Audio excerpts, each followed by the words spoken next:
ഇന്നൊരു ഫ്ലിപ്കാർട്ട് ഫൈൻഡാണ് കേട്ടോ. നിങ്ങൾക്ക് കണ്ടപ്പോൾ തന്നെ മനസ്സിലായിട്ടുണ്ടോ എന്താണ് ഐറ്റം എന്നുള്ളത്. ഒരു ഷോൾഡർ ബാഗാണ് കേട്ടോ. ഞാൻ കുറേ നാളായിട്ട് കാർട്ടിലിട്ട് വെച്ചിട്ടുണ്ടായിരുന്ന ഒരു ഐറ്റമാണ് കേട്ടോ ഇത്. ഇതിനൊരു 1600 രൂപ റേറ്റൊക്കെ MRP കാണിക്കുന്നുണ്ട്. ശരിക്കും അത്രയ്ക്കൊന്നും വരില്ലായിരിക്കണം. അതുപോലെ തന്നെ ഇതിൻ്റെ പാക്കിങ് എനിക്ക് ഒട്ടും ഇഷ്ടപ്പെട്ടിട്ടില്ല. കീറിയിട്ടൊക്കെ ഇതുപോലെ കെട്ടൊക്കെ ഇട്ടിട്ടാണ് എനിക്ക് തന്നിട്ടുണ്ടായിരുന്നത് കേട്ടോ. സംഭവം പുറത്തെടുത്തപ്പോൾ ഇതിങ്ങനെയാണ് വന്നേക്കണത്.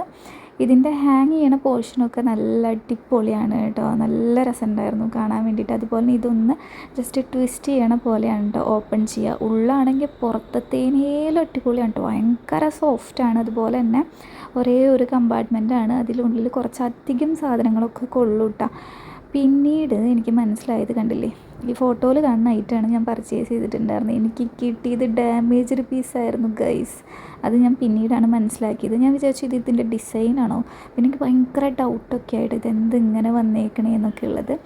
ഫൈനലി ഞാൻ ഓരോരുത്തർ പർച്ചേസ് ചെയ്ത ഇമേജ് എടുത്ത് നോക്കിയപ്പോഴാണ് എനിക്ക് മനസ്സിലായത് എനിക്ക് കിട്ടിയത് ഡാമേജ്ഡ് പീസാണ്. അപ്പോൾ തന്നെ ഞാൻ റിട്ടേൺ അയച്ചിട്ടുണ്ടായിരുന്നു. എനിക്ക് കിട്ടിയതിൻ്റെ പിറ്റേ ദിവസം തന്നെ റിട്ടേൺ അവർ കൊണ്ടുപോയിട്ടും ഉണ്ടായിരുന്നു കേട്ടോ. അങ്ങനത്തെ ഒരു ഐറ്റമാണ് എനിക്ക് കിട്ടിയിട്ടുണ്ടായത്. എക്സ്ചേഞ്ച് എന്ന് പറയുന്നത് വേറെ കളറായിരുന്നു. എനിക്ക് ബ്ലാക്ക് തന്നെ വേണമായിരുന്നു. പക്ഷേ ഈ ഐറ്റം അടിപൊളിയാണ്. എനിക്ക് ഡാമേജ്ഡ് കിട്ടിയതുകൊണ്ടാണ് കേട്ടോ ഞാൻ റിട്ടേൺ കൊടുത്തിട്ടുണ്ടായിരുന്നത്. ഇതിൻ്റെ റേറ്റ് 1600 എന്ന് പറഞ്ഞാലും ഒരു 500 ബിലോ ഒക്കെയാണ് അതിൽ കാണിക്കുന്നുണ്ടായിരുന്നത്. ഇപ്പോഴത്തെ റേറ്റ് വന്നിട്ട് 199 രൂപയാണ്. അങ്ങനെയാണ് ഞാൻ കാർട്ടിലിട്ടിട്ട് നല്ല റേറ്റ് കുറഞ്ഞിട്ടാണ് എനിക്ക് ഈ സാധനം കിട്ടിയേക്കുന്നത്. 120 രൂപയ്ക്കൊക്കെയാണ് കിട്ടിയത്. പക്ഷേ പറഞ്ഞിട്ട് കാര്യമില്ലല്ലോ.